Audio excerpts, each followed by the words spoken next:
Hello, you wonderful people, and welcome to another episode of Crime Centric. This being a show where I talk about crime dramas that I like. For today's episode, I'm going to talk about the season finale of Blindspot, as well as the latest episode of Person of Interest. Now, obviously, with this, I'm just going to go jumping straight into it. The big reveal on Blindspot, finding out that Jane is not Taylor Shaw. It's like, oh my God, you don't breaks everything. It turns everyone's world upside down with this revelation, because it's like it turns Kurt's world upside down, because he ended up bringing it up to Jane later on in the episode when he freaking arrested her at the end, which I guess it's kind of be expected, because he's like, who are you? Like, what is this whole thing about? Basically, it's like, to him, because he let his dad back into his life, because he spent most of his life believing his dad did something to Taylor, which in regards he did. Like I said, it never came back up, but like his dad talked about the fact is that he was trying to commit suicide, which I'm guessing that's the reason why, it never really came up as to why he was sad and why he was depressed. The night that, Taylor, went missing, and he was off trying to kill himself. After he did it, it's like, we don't know the reason why exactly he killed her. Like, for what reason did he have to kill her? Did he just kind of snap and he killed her? Or for what reason he did it? And maybe we will never know. Now that he's gone, we will never know. And just the entire time, he let, he never had that relationship with Kurt, and they've always been at odds, because Kurt was like, you did something to Taylor. But with Jane returning, he was like, no, she is Taylor. I'm sorry for doing this. Like, they opened up, they got close again.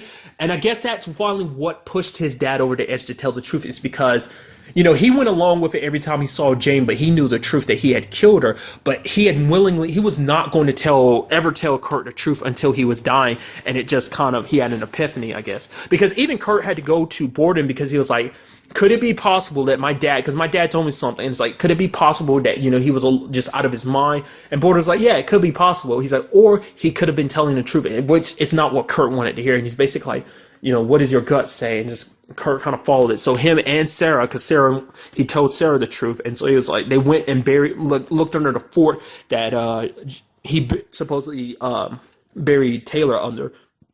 But they didn't find a body, which to them, they were just like so happy and relieved. They were actually happy, having a good time. It's like, I'm glad that I got that, spend that time with Dad, that relationship. He was kind of back to being the person that he was back then. So I'm kind of happy about it.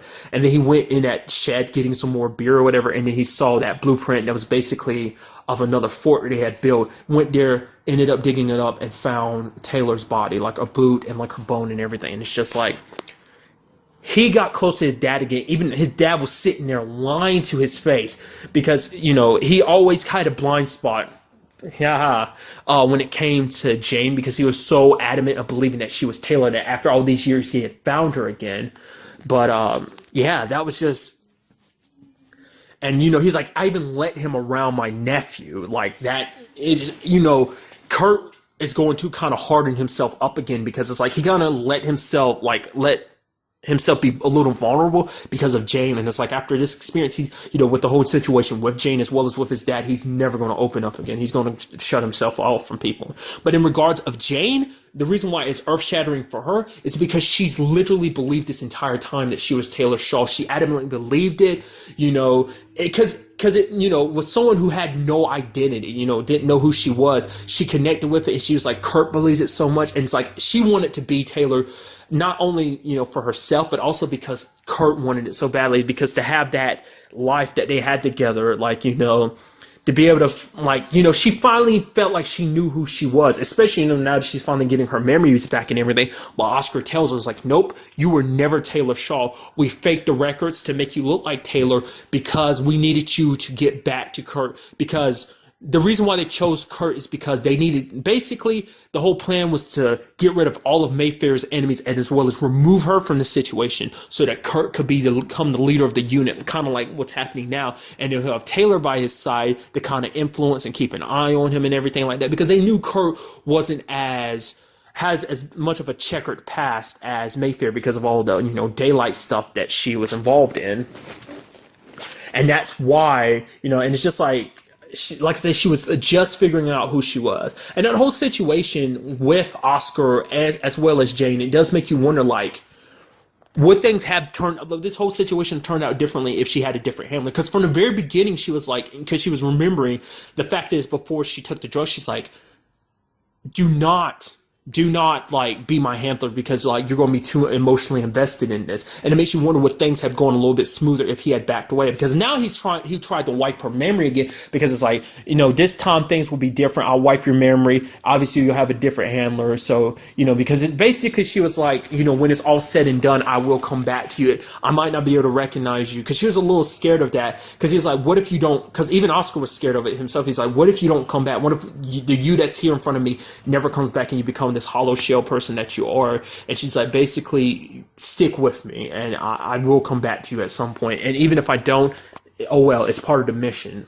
Which there's a guy that they work for, his name is Shepard. There was that military guy Jane met, like she had a flashback. I don't remember what episode it was. Basically, it's where she was remembering Orion, and when she ended up asking Oscar about it, because obviously it kind of got brought up in this episode again. It's the place where she died. Apparently Shepard's the one who runs this whole situation. This whole thing is his op. And that basically he's the one that brought Jane back from the dead. And like I said, which in regards, it seems like, she's not Taylor, so it's not in that regards. But it does seem like maybe I don't think it's a metaphor. I think it's more of a metaphor, not literal. Like, basically she was cast aside, because apparently he said, like, he's like, because basically Jane was like, I'm going to arrest you, and like, I'm going to take you back to the FBI. He's like, why do you want to work with them? You literally hate this government because they apparently threw you away, cast you aside or whatever. So I'm guessing that's what he meant when he says Shepard brought her back to life. Maybe in regards of like she was on the verge of dying from something, but he ended up resuscitating her. Or the fact is that she was cast aside and left alone in the dark by the government, and so basically Shepard brought her into the quote-unquote light and kind of gave her a purpose and everything. That this is everything. Which we ended up not seeing Mayfair's girlfriend and wife. Like I said, still don't remember what she is, but her significant other is like, I'm surprised she hasn't made an appearance since, maybe she doesn't know that Mayfair is dead, and maybe, because I would like to know her reaction about finding out that Mayfair is dead. I mean, it's sad because Jane didn't want things to turn out the way they did, but it's like it was only going to turn out one way with this situation, playing both sides. So, but she ended up killing Oscar, which kind of sucks because like she feels the attachment to a certain level because she is remembering who she is, but I think on some level she cares more about Kurt. I mean, because that's the reason why she started working with them in the first place, because they started threatening Kurt, which is kind of sad because it's like you kind of gotten this attachment to Kurt because you're basing it on the fact is of the person he thinks you are and who the person you think you are, but that ended up being a total lie. So essentially, this whole group's big plan is to basically overthrow the government because the government is corrupt. They need to destroy the government, burn it down to the ground, and then, like a phoenix, it will rise from the ashes, and then they want to make a better government, essentially. So that's kind of their main. That's what this whole plan is about. So, and it's just like, because we ended up finding out that basically the bearded guy Marcos, he was coming to them saying like, don't trust them. Like, he was talking about the organization specifically because they ended up finding out that Marcos had basically slipped up. Shepard had basically ordered Marcos to get killed because he was on camera. Oscar made it seem like it was Cade who did it, but it wasn't Cade who did it, it was him. And basically, Cade came after Jane because he wanted Oscar to suffer, because Oscar was the one that put Marcos down, because Marcos was basically going to come to Jane to kind of turn her against them, and they couldn't let that happen. So, but the fact of the matter is, Jane revealed to Oscar, being like, let's not forget, Mayfair caught a picture of you, you got caught driving Tom's car, so like you slipped up. So it's like, how will Shepard feel about this whole situation, finding out you slipped up? Let's see how he'll handle that. But obviously he wasn't too worried about it because he was under the impression he was going to wipe her memory, so he wouldn't have to worry about it. But obviously he's dead. It sucks. Because like I said, it's very interesting because it's kind of that dynamic of like who Jane used to be. The woman she used to be is probably upset about that, but who she is right now isn't that same person. And she probably, to me, I feel like she's a little detached from the situation. Like, she grew to care about him, but after everything that's going down, finding out she's not Taylor, Mayfair dying, because she actually cared about Mayfair. I mean, like I said, it hurt her even more when Mayfair was saying like, oh, I can't wait for Kurt to see you for who you really are. You've betrayed us all and stuff like that. And legitimately, everything that she's done in this episode, she was trying to make right. She was trying to fix this whole situation. She was going to bring Oscar in to kind of tell the team the truth, but she was trying to tell Kurt in the end, but she couldn't. It breaks your heart seeing her like tearing up and everything, because she's sad about this whole situation, because out of anyone she didn't want to hurt, because they became her new family and they meant a lot to her, like in a world where she doesn't know who she is. I mean, especially now, they were her own family, and like, you know, out of anyone, Kurt was the one that she cares about the most, and betraying him, and just, you see her heartbreak, like her being heartbroken, you see him being heartbroken, because he believes so much in her being Taylor. But the fact of the matter is, she had all this information about Taylor's life, meaning she lied to him, meaning like, how did you get this information? So like, she's arrested, so it does make you wonder, like, where's that going to go? Obviously, like, when the team finds out about this too. But that was like a big part of this episode. But another side of it is, you know, the whole Mayfair situation.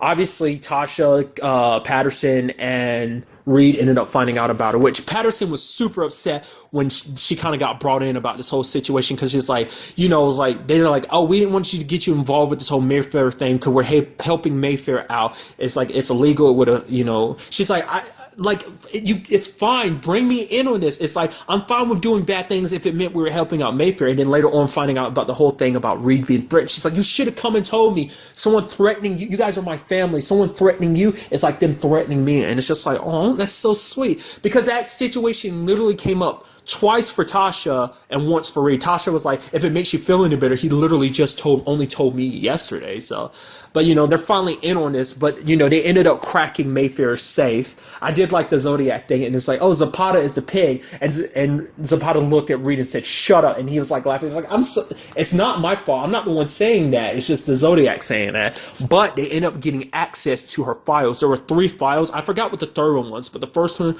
was Daylight, and the second one was Orion. So they're about to dig into, it looks like a lot of the documents have been redacted, because it was really sad, because they ended up finding out the password was basically like, they ended up having to think about it, and basically the key to the password was David's name. So that was kind of sweet, because it was meant to only be opened by Patterson. She was supposed to be the one solving it, but the password ended up being, I'm sorry. And it's just like, all her files are there open, like I said, they're redacted, but it's like they're about to dive deep into knowing what Mayfair was connected to. Maybe now we'll finally get a bigger picture on, because we know a lot about what Daylight was, but we know next to nothing really about what Orion is, other than it's the place that Jane came back to life at. I mean, now we know that it was like a big military operation or something like that. So, like, they've got that information. But like I said, like, the whole Jane situation, dude, it's like, where are we going to go from there? It's like, obviously, he's going to bring her back to the FBI. I was kind of scared, because to me, I thought the whole situation was going to end, like, someone's going to show up and try shooting Kurt. And then, like, Jane's going to try, you know, they're, like, the episode's going to end with them trying to defend themselves while they're, like, holding off being attacked. That's how I was thinking the episode's going to end. But I'm guessing the next episode, because the show has been renewed for a second season, obviously, it's going to air in fall, like, the first season. Apparently, like, from what I saw from the previous, like, oh, it's coming back. Apparently, it's going to be moving to Wednesdays, because there's that new, well, I'm not going to, you know, this is about, obviously, this, so I'm not going to talk about other NBC shows, because I'm about to lead into, like, the fact is they got that new show coming out, or whatever, called Timeless, which it looks interesting, so maybe I might check that out. But in regards of Blindspot, apparently that's going to be on Wednesdays in the fall, which I kind of not okay with.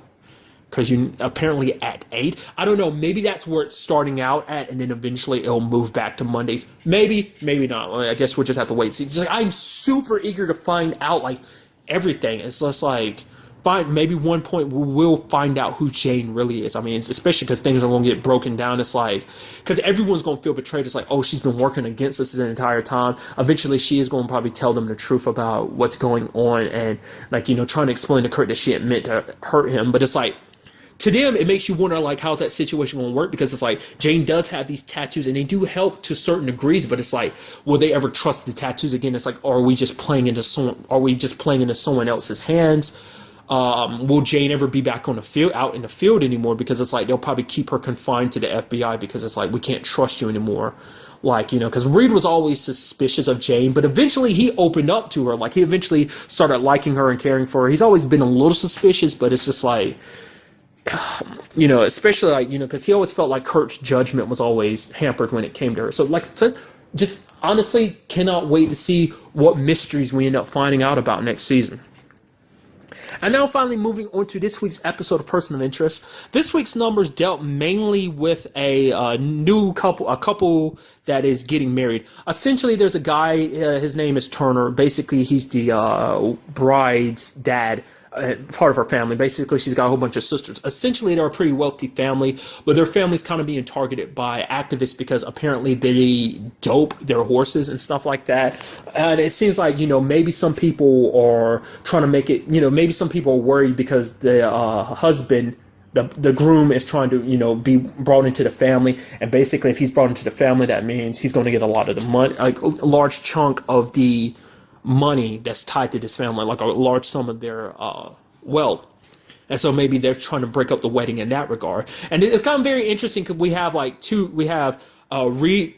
Reese being kind of wedding crashing because he got invited by the sister, because basically he showed up there as stripper security, because he's like there. He was there somewhat in regards as a cop.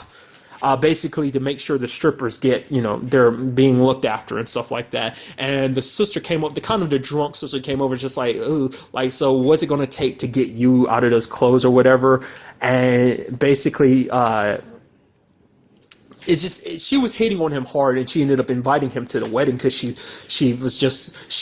apparently Reese is her type. And I did like the fact is we had Harold disguising himself as the drunk Irish, the distant drunk uncle on the groom's side. And I did like the fact is that, apparently, he was just like, oh, Dad used to talk about how you had this amazing voice and whatnot. And then he was just like, oh, I couldn't do it. Your dad might, not forgive me for showing my face here. But he's like, Dad's gone. And then, Harold just was like, yeah, but, he's up there. You never, he's probably watching. But Harold reluctantly got dragged into it. He actually had to sing, which I love the fact is that he sung the song. He sung, "We're not gonna take it. No, we're not gonna take it anymore," singing it with an Irish accent, which is very interesting. I think this is the first time we've ever seen Harold really dive into pretending to be something else, having an accent and whatnot. So that was kind of interesting.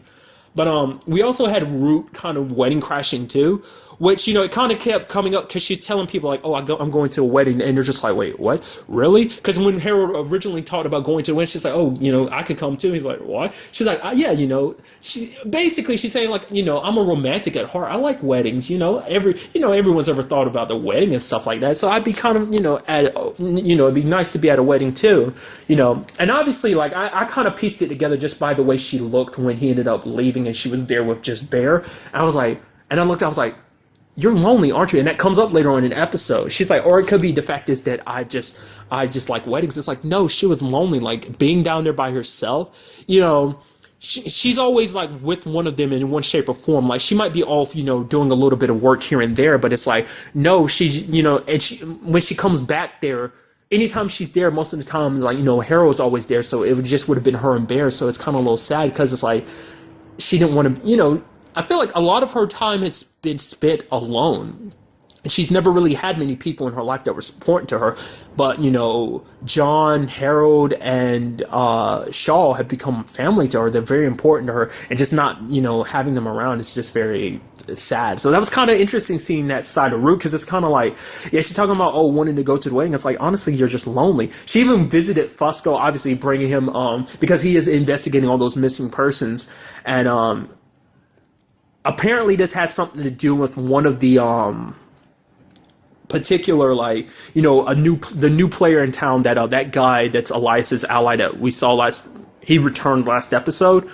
Obviously he was looking into it because basically there was a tunnel that was being demolished or something, and it was connected to all that. I mean, ended up ending with Fusco ended up going there, but sadly what ended up happening is he ended up finding all those missing people, including Elias's ally. Like, he ended up dead. It's like, I kind of saw it that way because Samaritan was already keeping an eye on him. And I was like, it could only end one way for him in this situation. Because Elias was telling him to back down, but he just went back down. And I knew it would only in that way for him, because it's like, he's like, he had to fight back, because he is like, he's not the type to kind of just sit back and just take it. He's like, I'm always going to put up a fight. So all the people that Fusco were looking into that went missing are gone. But Fusco, apparently the demolition went off while Fusco was down there. Obviously I doubt he's dead, but it's just like he's caught up there. Granted, he was able to leave a message to Finch. So in that regard, that was very interesting. But obviously, like, I did like the twist where you ended up finding out that basically the one behind this was actually one of the sisters. It's actually one of the sisters that was actually giving advice to the bride earlier in the episode, because the bride had walked in on the groom making out with his I thought she was his ex-girlfriend, and maybe she was, but basically she was like his best friend, and she put the moves on him. But the reason why was because she was paid to, because someone wanted to basically break up the wedding, and it turns out that person was the sister, the same one that's sitting there is like, oh, did you give him a chance to explain? Essentially, it's like, why would you even like put that situation in that? Why would you even set that up like that if you're trying to break up the wedding, in my opinion? But I guess it's to keep up pretense. It's like, oh, I'm the good, caring sister, essentially. And what ended up happening was that she's the one that, like, the dad has got a reputation for doping horses. He doesn't actually believe in doping horses. He thinks, like, horses should win on their own merit. And it's just like, it was his daughter, because basically she was like, my dad doesn't believe in it, but it's like not realizing that you have to do whatever it takes to win, essentially. So that was kind of sad. But they ended up locking her up in a cellar, specifically John did, because he didn't want to ruin that day for them. Because it's like, like in his words, which I thought was very nice, tomorrow their world crashes, their world falls apart, because basically you're going to find out that all this whole doping scandal is because of her, and that she attempted to have the camera lady Margaret killed. But all that, so like their world is going to come crashing down tomorrow, so let's just give them today. And I was expecting a little bit more of Reese and the sister that invited him to the wedding. They had like one other interaction the entire episode, but they were all three of them, Reese, Harold, as well as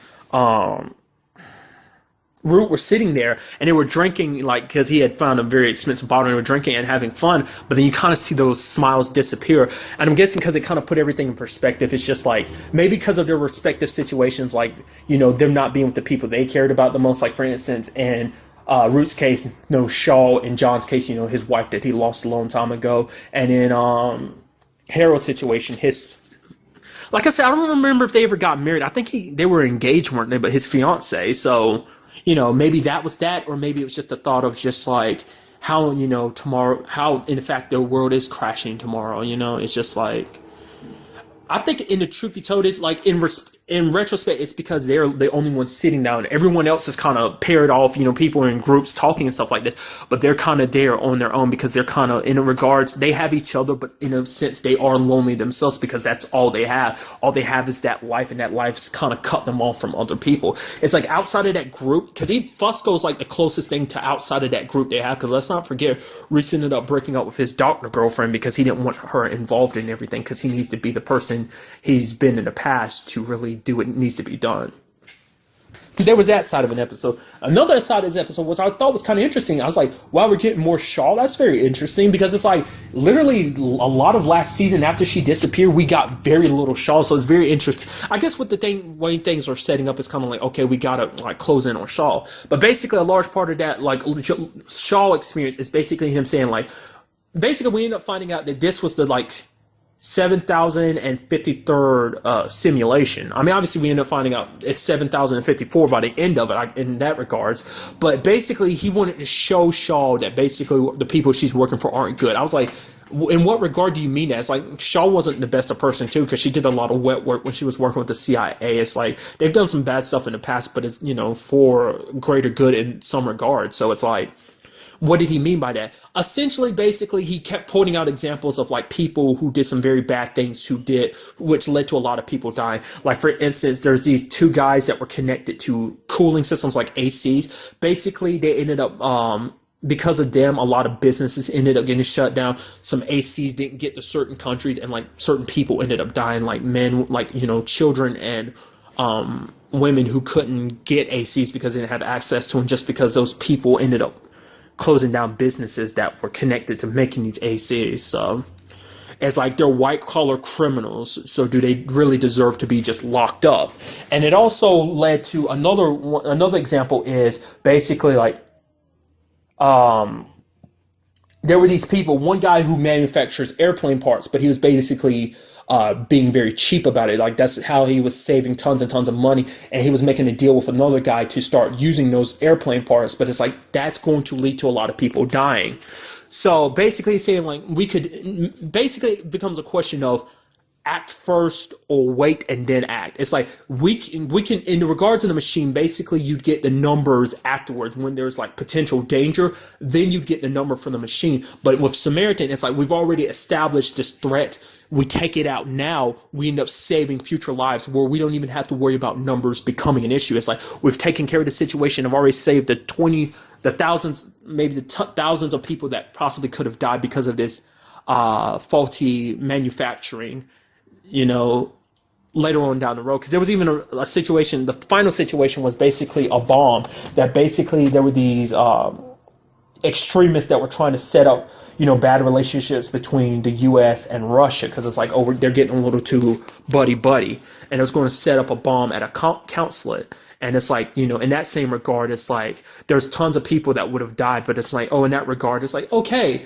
like the machine would have gotten the number like around the time the bomb was being planted, giving them very little time to react, and maybe along the way they might save some people, but a lot more people would have died. But it's like in regard to Samaritan, like, taken down, boom, boom, boom. Like I said, it's a very interesting like dynamic of like trying to determine neither side is bad per se, but Samaritan's Samaritan's good because it acts first. It's like, solve the problem before there's even an issue, whereas the machine is kind of like, it's there after, everything's been set in motion. So it's like before things are even started versus everything, kind of dealing with the aftermath of things moving in that certain fashion. So that was kind of interesting. And it kind of did seem like it was working on Shaw. And she ended up meeting with the Samaritan interface, which we haven't seen him for a while, so that's kind of interesting. Because it was actually Shaw's first time meeting with them. Because the only one that's ever met him face-to-face, the little kid, was Shaw. Because apparently he's a pretty smart kid, too. That's why Samaritan chose him as its interface. Or at least, it's kind of, its eyes, ears, and, mouth. And essentially, it set up a situation being like, it essentially was there to show Shaw basically what would happen, that basically that one bomb going off was going to set off a large scale of things. It's like, okay, yeah, the bomb didn't go off because a Samaritan stopped it, but it's like, this is what would have happened, and it would have led to like some very like World War III, and it's like, okay, have you changed your opinion? So it's like it makes you wonder, like, what will Shaw do, because she does seem swayed, and it's like you can't 100% deny about what Samaritan's doing. Granted, they haven't gone about things the best way, because there's been a lot of innocent people that kind of got dragged into the things they do, but it's like you could argue what Samaritan does is more efficient, but in that regards, it's like, I don't know. Like, in a situation like this, you do know that Samaritans necessarily the bad guys, but it's like they've killed some innocent people along the way. They've done some very bad things, and they've tried, they're controlling a lot of stuff from behind the scenes, because the machine has never done that. The machine's always set out to, it has a soul of its own, and it's only in comparison, because Samaritan is more calculating than the machine in my regards, because the machine is a little bit more human, and that's what Harold made it. He wanted it to be a little more human, not just look at everything as a calculation, as what needs to be dealt with here and now. It's like, here's some bad things, we should stop them, save as many lives as possible. I don't know. Like, they both have similar goals, but I feel like they want different outcomes. Samaritan kind of wants more people alive, just in my opinion, just to control more people, whereas the machine just wants people to live because it cares about people. We also had like a situation where a conversation where Root was basically like, you need to let the machine run free. Like, basically he's like, because she's like, I know you've been lying to me about this whole, like, the simulations aren't going well in the machine's favor. And it's like, we didn't actually see the numbers this episode, but I don't know. I doubt the machine still has even one win. So things look very dire. So basically, like, let the machine loose, let it kind of arm itself. But, she's like, I know you're afraid of it having absolute power. But he's like, it's not the machine he's worried about. He's like, he's worried about what we'll do, what people would do when the machine has all that power. What will they do with their tempted with absolute power? And she's like, it's a chance. It's a chance they have to be willing to take, because it's the only way they're going to win this war. Because as things are, there's no way of stopping things. So it does make you wonder, like, will Shaw take this position? And it's like, if she does, that means her and the others are going to cross paths, because she's fought so hard to, like, she's always ended up killing herself because she'd rather kill herself than kill her friends or betray them. So I don't know. Or maybe it could be a situation where she's like, oh, I'm going along with this, but, and end up, it seems like her and the team are at odds, that she is going up against her old team, but then it ends up being like, no, she's been working from the inside, trying to find a way to take down Samaritan, like, in that regard. So I don't know. It'd be quite interesting to see where things go from here. To anyone that is curious, do not forget, because I found this out, like I said, I'm guessing this whole Monday, Tuesday thing is going to be a constant thing from now on, because this is like the second or third week in a row that has done that. But I'm guessing, because to me, I'm a little sad about that. I'm happy and sad, because happy because it's meaning, oh, we're getting through the season faster. Sad because we're getting through the season faster. I'm fine with it being spaced out a little bit, but it's like, I guess I don't mind it being like, because I'm pretty sure this season's going to be super short anyway. I'm guessing that's why they're running through it, because they want to get through it quickly. Because to me, I interpret that as like, oh, we're trying to get Person of Interest out of the way as fast as possible so that we can get to the other stuff that's coming out this season, like, closer to summer. Because a lot of stuff is coming out this summer on CBS. So that's what I'm chalking that up to. So I am a little sad in that regards, but like I said, once again, happy in that regards. It is coming at full. Didn't mean to. I didn't have to recognize that. I could have just went past without laughing, but that was me recognizing. Anyway. The point I was trying to make is that do not forget that, because I am recording this, I was about to say tomorrow, but it's today now. But today there will be 2 episodes, one at 9 and 10. That's Eastern Standard Time for me. So obviously, depending on where you live, wherever you live, obviously, check for times, depending on your location and stuff. It was your specific region. But once again, that's 9 and 10. So there are 2 episodes this week. So that was kind of interesting. So it'll be back to back. So quite interested to see what we get in those next 2 episodes. But that's really all I want to talk about in this episode. Till the next time we meet, be happy, be safe, live life to the fullest, and enjoy it. Good day and goodbye.